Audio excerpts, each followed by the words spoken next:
अशोक चौधरी के नाम पर जो संपत्ति की बात कही गई है, हम लोग उस बात पर कायम हैं। 200 करोड़ पर घबराए हुए हैं ना। ये 500 करोड़ का और अवैध संपत्ति जो खरीदा है अशोक चौधरी ने, अशोक चौधरी के नाम पर जो संपत्ति की बात कही गई है, हम लोग उस बात पर कायम हैं। 200 करोड़ की संपत्ति इन्होंने अर्जित की है। इन्होंने कैमरे पर आप लोगों को कहा कि 1 कट्ठा भी जमीन हो जाएगा तो मैं जनसुराज की गुलामी करूंगा। मेरे भाई, मुन्ना जी ने अभी पूरा डॉक्यूमेंट जारी किया है।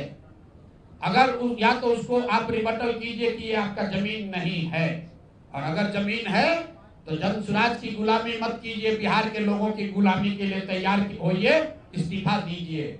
नहीं इस्तीफा दीजिएगा तो आपका घेराव होगा, आपका राजनीति आपका नहीं करने देंगे। हम लोग राज्यपाल, मुख्यमंत्री नहीं सुन रहे हैं तो हम लोग राज्यपाल महोदय के पास जाएंगे, कोर्ट में जाएंगे, इनके खिलाफ कार्रवाई होनी चाहिए। और 100 करोड़ का मानहानि का नोटिस भेजे थे।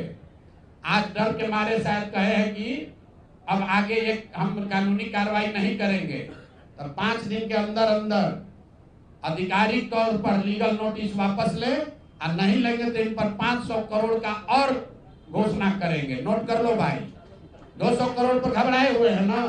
ये 500 करोड़ का और अवैध संपत्ति जो खरीदा है अशोक चौधरी ने, अलग अलग नाम से 7 दिन का समय दे रहे हैं।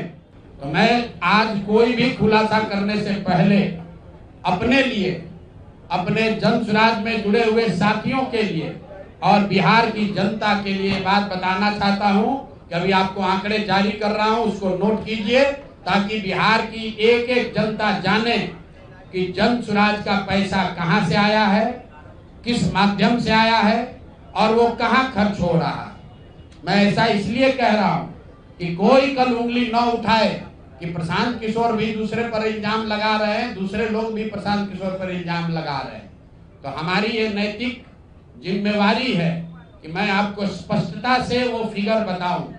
अभी तक मैं आप में से कई लोगों को याद है, मैं ये कहता हूं कि पैसा सरस्वती से आता है, उन लोगों के माध्यम से आता है जिनको हमने मदद की, वो लोग पैसा देते हैं। क्योंकि बिहार में नई व्यवस्था बनाने के लिए किसी बालू माफिया, शराब माफिया, भ्रष्ट लोगों की मदद न लेनी पड़े, गरीब से गरीब व्यक्ति को भी अगर बिहार सुधारने के लिए जज्बा है, ताकत है, उसको चुनाव लड़ाया जा सके, इसके लिए जनसुराज के पास साधन होना चाहिए। उसके लिए हम लोगों ने लोगों से पैसा मांगना शुरू किया है, लेकिन हमने ये तय किया जब ये अभियान शुरू किया कि बिहार के लोग पैसा दें या न दें, मैं अपने जीवन का जो कुछ भी है सब कुछ लगाऊंगा बिहार की इस व्यवस्था को सुधारने के लिए। और ये सिर्फ शब्द नहीं है जो मैं कर रहा हूं, ये आप देख रहे हैं। मैंने सिर्फ इसलिए नहीं आंकड़े अभी तक जारी किए थे कि सनातन धर्म में, हम लोग के धर्म में कहा जाता है कि दान करने वाले पैसे की चर्चा नहीं करनी चाहिए।